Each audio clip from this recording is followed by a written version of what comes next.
अस्सलाम वालेकुम। मेरा नाम अहमर इकबाल है और आज मैं अपने किचन में लेकर आया हूँ एक बहुत ज़बरदस्त रेसिपी। यकीनन इसका नाम सुनकर आपके चेहरे पर एक मुस्कुराहट से आ जाएगी और गाने ना गाने मुंह में पानी ज़रूर आएगा।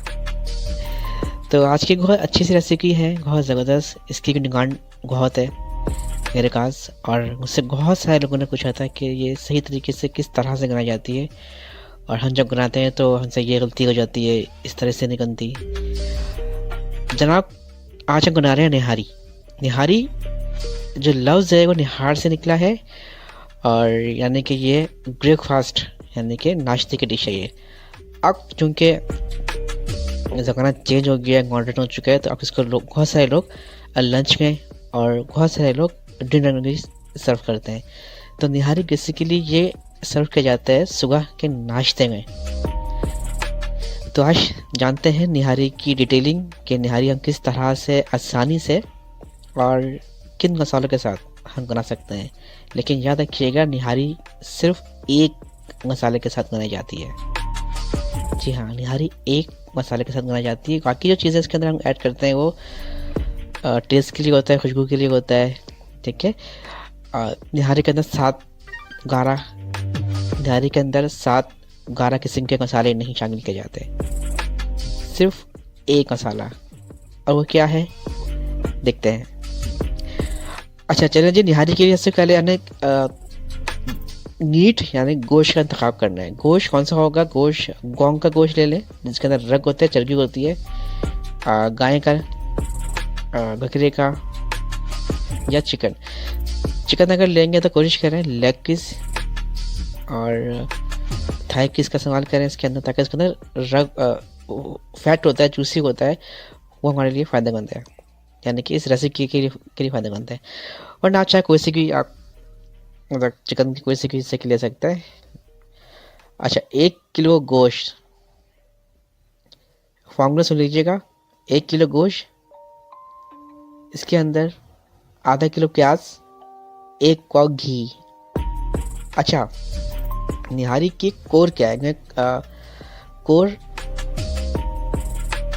किसी भी खाने की मेन इंग्रेडिएंट्स होती है। इस निहारी की कोर चिकन, मटन या बीफ नहीं है। निहारी की जो कोर है वो है प्याज। ठीक है, मैं कोर्स की बात नहीं कर रहा, मैं कोर्स की बात कर रहा हूँ, मैं कोर की बात कर रहा हूँ। प्याज इसके अंदर मेन चीज़ है। अगर कोई शेफ़ ये कहता है कि हम बिना प्याज के निहारी बना सकते हैं, तो मुझे नहीं लगता कि वो क्या करना चाह रहा है, क्या सिखाना चाह रहा है, क्या बताना चाह रहा है। लेकिन निहारी की जो मेन कोर प्याज है। और एक बात याद रखिएगा, निहारी को कोशिश करें कि घी में बनाया जाता है। जितने भी पाकिस्तानी खाने, ब्रांडेड खाने की मैं बात कर रहा हूँ, निहारी, कोरमा, काय, यहाँ तक के मिठाइयाँ, ये घी में बनाई जाती हैं। तो ये एक फार्मूला याद रखें।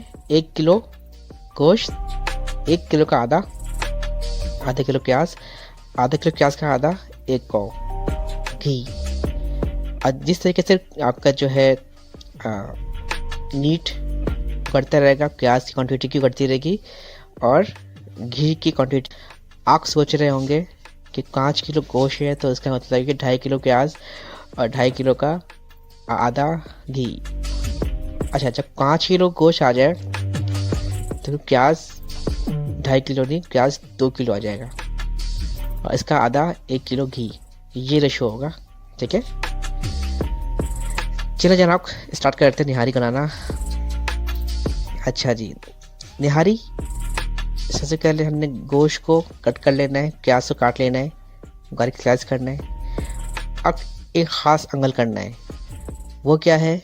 वो ये है कि आपने एक पैकेट बनाना है, एक कोटली बनानी है। कोटली क्या है, मैं आपको सबको बता देता हूँ, एक कॉन्सेप्ट क्लियर करता हूँ। आप लोगों ने टी बैग का नाम सुना होगा।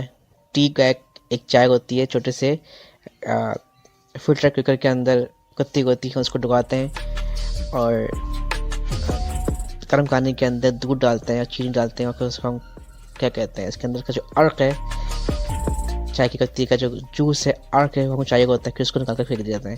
तो इसी कॉन्सेप्ट को ध्यान में रखिएगा। आपने बनानी है कोटली, एक पैकेट बनाना है। आपने लेना है गलगल का अच्छा सा साफ सुथरा, कोशिश कर रहे हैं कि सफ़ेद कलर का ये कपड़ा हो गलगल का। 21 लेना है, अगर बहुत ज़्यादा पतला हो तो डबल कर लें, ठीक है। इसके अंदर आपको डालना है सौंठ। सौंठ क्या चीज़ है, अदरक को अगर हम ड्राई कर लेते हैं, सुखा लेते हैं तो सौंठ बन जाता है। आपने सौंठ लेना है तकरीबन 2 खाने का चम्मच, कूटा हुआ, पीसा हुआ नहीं होना चाहिए, कूटा हुआ, या उसको तोड़ लें, ठीक है। सूखा हुआ अदरक, सौंठ तकरीबन 2 खाने का चम्मच, सौंफ 2 खाने का चम्मच। सौंफ के 2-3 तरह के होते हैं, एक होते हैं हरे वाले सौंफ जो कि अक्सर हम मीठे में शामिल करते हैं, एक होते हैं सौंफ से उगाने में सौंफ डालते हैं वो नहीं, एक होता है कुकिंग के लिए ख़ास भूरे कलर का सौंफ होता है जो कि बहुत अच्छा सा होता है, ठीक है। आपने क्या करना है, दोनों चीज़ों को एक पैकेट में डालना है, यानी कि एक कपड़े के अंदर डालकर कोटली गुना लेनी है। इसको अच्छे से टाइट करना है। टाइट से बात यह है कि लूज़ गानेंगे, यानी कि इसको लूज़ रखना है, टाइट नहीं कर दीजिएगा। टाइट करेंगे तो फिर फ़ायदा नहीं है, लूज़ रखना है, लेकिन कुछ नॉट अच्छे से बांध दीजिएगा ताकि इसमें से लहसुन और सौंठ बाहर ना निकले। एक्सेस कपड़ा होगा उसे काट दें। ये सॉफ्ट होना चाहिए, लूज़ होना चाहिए। लूज़ से बात यह कि ये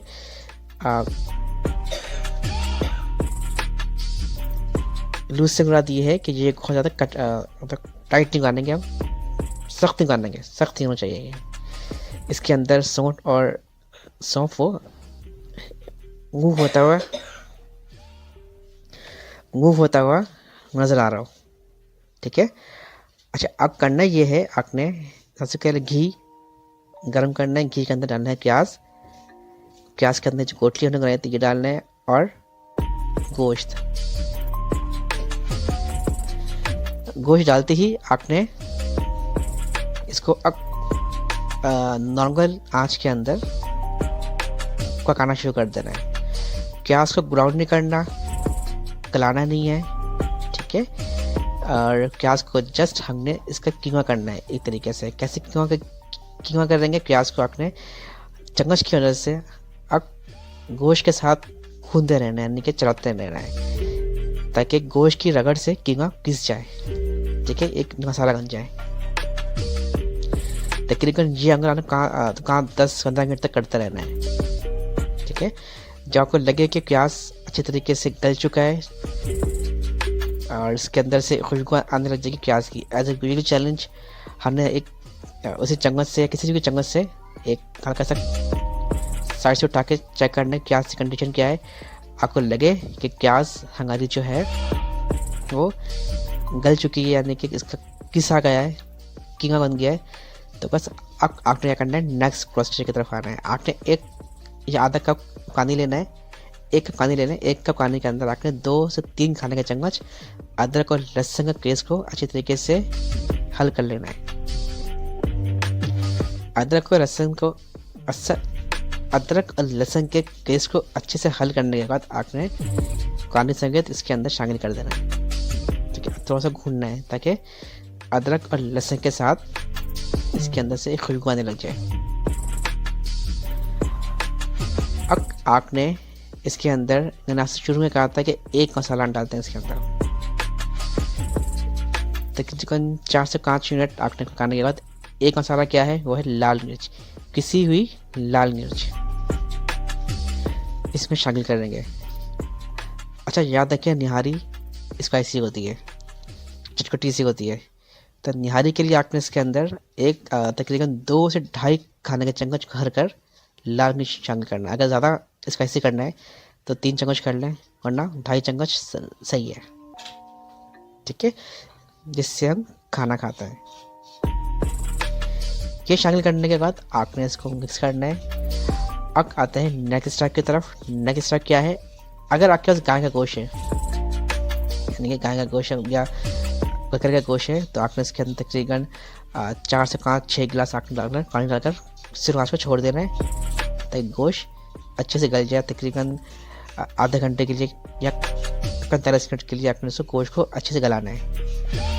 अगर चिकन है तो चिकन तो गलने में ज़्यादा टाइम नहीं लगता। आपने 3 से 4 गिलास पानी डालना है या 3 गिलास पानी डालना है इसके अंदर, और इसको 5 से 10 मिनट के लिए स्लो आंच कर ढक कर छोड़ दें ताकि ये गोश्त की अच्छे से गल जाए। और नेक्स्ट स्टेप क्या करना है, आपने लेना है लाल आटा। 1 से 5 गिलास पानी के अंदर आपने लाल आटा 2 चम्मच लेना है, इसको घोलना है। घोलने के बाद आपने चूल्हा स्लो करना है और थोड़ा थोड़ा ये पानी में जो आटा आपने घोल रहा था ये डालना शुरू कर देना है और चम्मच चलाते रहना है। चल लगने के बाद आपने क्या करना है, इसको हल्का सा आपको महसूस होगा कि आपकी जो लिक्विड जो इसके अंदर ग्रेवी है वो थिक होना शुरू हो जाएगी, गाढ़ी होना शुरू हो जाएगी।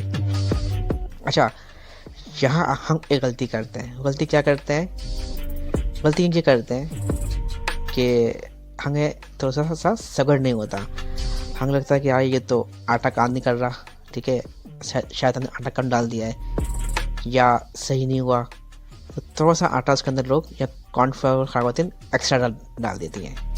फिर क्या होता है, जैसे ही वो आटे अकना शुरू करता है, जो एक्स्ट्रा आटा आपने डाला था, दोनों मिलकर आपका जो कड़ी है यानी कि जो क्या कहते हैं सालन है वो गाढ़ा हो जाता है, बहुत ज़्यादा गाढ़ा लई बन जाती है। तो इसलिए ख्याल रखें 2 से 3 चम्मच आपने 1 गिलास पानी के अंदर आटा डालकर थोड़ा देर इंतज़ार करना है। तो 2 3 4 5 मिनट के बाद ये आपके जो सालन है ठीक हो जाएगा। अच्छा, एक बात नोट की होगी, मैंने इसके अंदर नमक नहीं डाला। मैंने बहुत पहले ये दफ़ा आप लोगों को सिखाया था कि नमक हर खाने में डालना चाहिए, ठीक है, लेकिन तरीका होता है। कुछ खाने में नमक बहुत पहले डाला जाता है, कुछ खाने में एंड में, तो निहारे का नमक एंड में डाला जाएगा। अब इसके अंदर थोड़ा सा खुशबू पैदा करना है, तो खुशबू के लिए आपने आधा कप पानी के अंदर तकरीबन आधा कप से थोड़ा कम पानी के अंदर आपने 2 चम्मच गरम मसाला पाउडर ये डालकर मिक्स करना है और इसके अंदर डाल देना है, यानी कि छिड़काव करना है ताकि खुशबू निहारी के अंदर अच्छे से आ जाए। अब इसके अंदर डालेंगे नमक आपके जायके के हिसाब से, जितना नमक आपको चाहिए। ये डालने के बाद आपने मिक्स करना है और इसको छोड़ देना है, फिर चूल्हा बंद करके रख देना है आपने। निहारी जो है वो जितना स्टे लेगा, जितना टाइम लगेगा, उतना ही जायका इसके अंदर आएगा। आपने 1-2 घंटे के लिए छोड़ देना है, इतने देर में ये घी इसके ऊपर तैर कर आ जाएगा, ठीक है, और अच्छे से फ्लेवर खुशबू आपके खाने के अंदर ऑब्जर्व हो जाएगा। इतने देर में आपने क्या करना है, 1 से 2 इंच का अदरक पीस लेना है, आपने उसे बारीक बारीक कटिंग कर लेनी है। अदरक के साथ आपने धनिया और लीमू को भी कट कर लेना है। अब इसको सर्विंग का तरीका क्या है, आपने क्या करना है, सबसे पहले इसके अंदर जो गोश्त है उसको अलग कर लेना है। स्टार्ट में जो हमने एक जो पैकेट बनाया था, कोटली बनाया था, उसको उठाना है, उसको चिमटे की मदद से या हाथ की मदद से इसको अच्छे से निचोड़ना है ताकि इसका सारा अर्क आके सालन के अंदर आ जाए और टेस्टफुल हो जाए। आपका जो है